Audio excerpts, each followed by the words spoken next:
Hai teman, selamat datang di channel Sekate New. Jangan lupa pada teman-teman untuk like, komen, dan subscribe supaya tidak ketinggalan update dari channel ini. Mimin ucapkan terima kasih. Selamat menyaksikan. Terpaksa Menikahi Pak Ustadz Season 3 Bab 149. Udah ya, jangan sedih lagi. Nanti kalau udah waktunya pasti ada di sini. Akil mengelus lembut perut istrinya itu. Fiona mengangguk. Makasih ya. Untuk kamu gak marah tahu aku belum hamil. Kehamilan itu di luar kuasa manusia. Bahkan kalau pakai cara dokter pun, kalau Allah gak mengizinkan pasti gak bakalan hamil. Jadi aku gak ada hak buat marah atau kecewa. Apa yang dikatakan Akil memang benar, karena banyak orang yang melakukan program bayi tabung namun selalu gagal, padahal uang yang sudah dikeluarkan tidak sedikit. Selain usaha, tetap juga harus berdoa karena Sang Maha Kuasa yang menentukan segalanya. Manis banget sih kamu. Anak siapa sih ini? Fiona mencubit gemas pipi Akil. Ia bicara seperti sedang mengajak main anak kecil. Saking gemasnya ia pada Akil karena apa yang dikatakan lelaki itu selalu membuat Fiona terpana.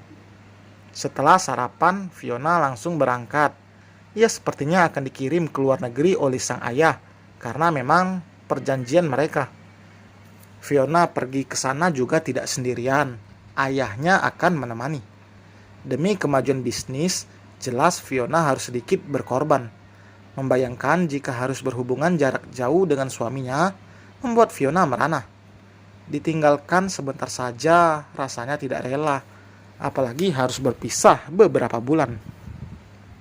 Akil tidak akan melarang, karena sebelum menikah memang sudah ada perjanjian. Jika Akil tidak akan pernah melarang Fiona pergi kemanapun, jika itu urusan bisnis. Perjanjian pranikah memang harus ada, apalagi bagi mereka yang ingin berkarir. Nanti papa pasti ngomongi soal itu lagi. Mengerti dengan apa yang dimaksud oleh istrinya. Udah, gak apa-apa. Kamu kesana juga gak sendirian kan? Lagi pula masih lama juga kok. Masih ada beberapa bulan sih. Jadi kita masih ada waktu. Bikin anak dikejar deadline ternyata gini rasanya. Keke Fiona. Ikhtiar aja. Jangan pikirin soal nanti hasilnya gimana. Kalau terlalu mikirin takutnya nanti kamu kecewa. Dengar-dengar ya menantunya Pak Bos itu autis loh. Pak Aji yang ada di dalam bilik toilet kini mengepalkan tangannya mendengar itu. Ia memakai toilet karyawan karena toilet di ruangannya sedang diperbaiki. Tahu dari mana lu? Jangan sembarang gosip. Mertua gue itu tetangganya besan Pak Bos. Tetangganya Ustadz Syafiq. Wah, pantas aja kemarin nikah gak ada pesta. Kayak pas anak pertamanya itu. Gak ada juga tuh muncul di televisi kayak Mbak Vina. Kalau bapaknya aja autis, nanti turun ke anaknya gak sih? Mungkin malu kali. Masa iya seorang Pak Haji hartawan punya menantu autis? Kayaknya tuh menantunya juga gak kerja kali ya. Tapi gak tahu deh. Kalau soal keturunan gitu ya mana gue tahu. Shh, udah, nanti kalau ada yang laporin kita ke Pak Bos, gimana? Lagian, lu juga cowok malah nyebarin gosip. Pak Haji terdiam di dalam dadanya bergemuruh. Ia akan marah jika harga dirinya sudah dijatuhkan seperti ini, apalagi oleh karyawannya sendiri. Dari dulu Pak Haji adalah orang yang menjunjung harga dirinya. Setelah dua orang itu tidak terdengar lagi suaranya, baru Pak Haji keluar. Ia berjalan dengan langkah lebar menuju ruangan. Pintu ruangan ditutup dengan keras. Sial, apa yang aku takutkan terjadi juga. Bahkan bawahanku yang menghinaku. Bangsat. Gelas di atas meja pecah setelah ditepis dengan kasar oleh Pak Haji. Nafasnya memburu, dadanya naik turun karena amarahnya membuncah. Sosoknya yang dulu muncul kembali. Beginilah Pak Haji. Ia akan sangat sensitif jika sudah dijatuhkan harga dirinya seperti ini. Pak Aji memanggil sekretaris. Dela, cari pengganti Fiona. Dia tidak akan lagi berada di posisinya sekarang. Baik Pak, ada lagi? Atur soal tempat tinggal di sana nanti. Saya akan tinggal di sana 1 tahun. Baik Pak. Awalnya Pak Aji hanya berniat untuk membawa Fiona 1 bulan. Namun pikirannya kini sudah berubah. Perkataan 2 orang itu terus terngiang di telinga Pak Aji sampai tidak bisa membuatnya tenang. Sepertinya memang sudah seharusnya Fiona memperdalam ilmu soal bisnisnya, karena keberangkatannya hanya tinggal menghitung hari. Dan sekarang Fiona dalam kondisi sedang datang bulan. Pupus sudah harapan untuk tidak ikut. Kamu beresin aja dulu itu, nanti nyusul ke rumah papa ya. Iya, maaf ya. Harusnya aku langsung ikut sekarang. Fiona tersenyum. Nggak apa-apa, aku berangkatnya juga nggak sekarang kok. Aku duluan ya. Akil mengangguk. Lelaki itu sedang menyelesaikan lukisan yang dipesan.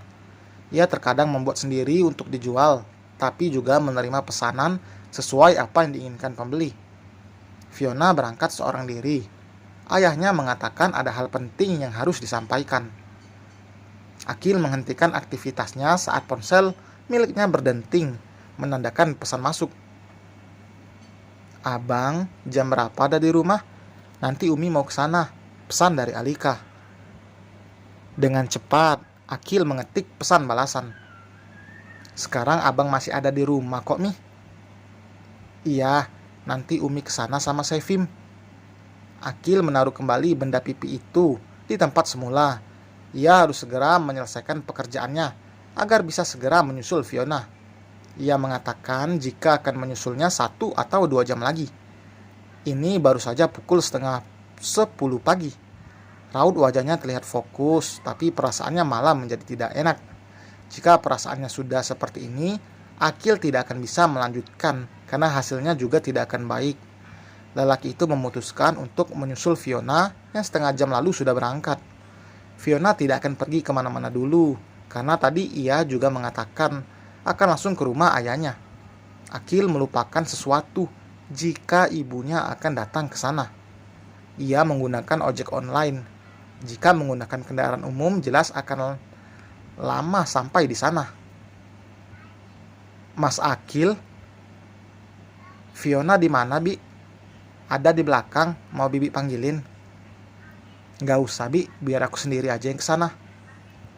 Ya udah, kalau gitu Bibi buatin dulu minum buat Mas Akil. Akil berjalan menuju jalan belakang rumah. Ia tahu itu tempat kesukaan ayah mertuanya.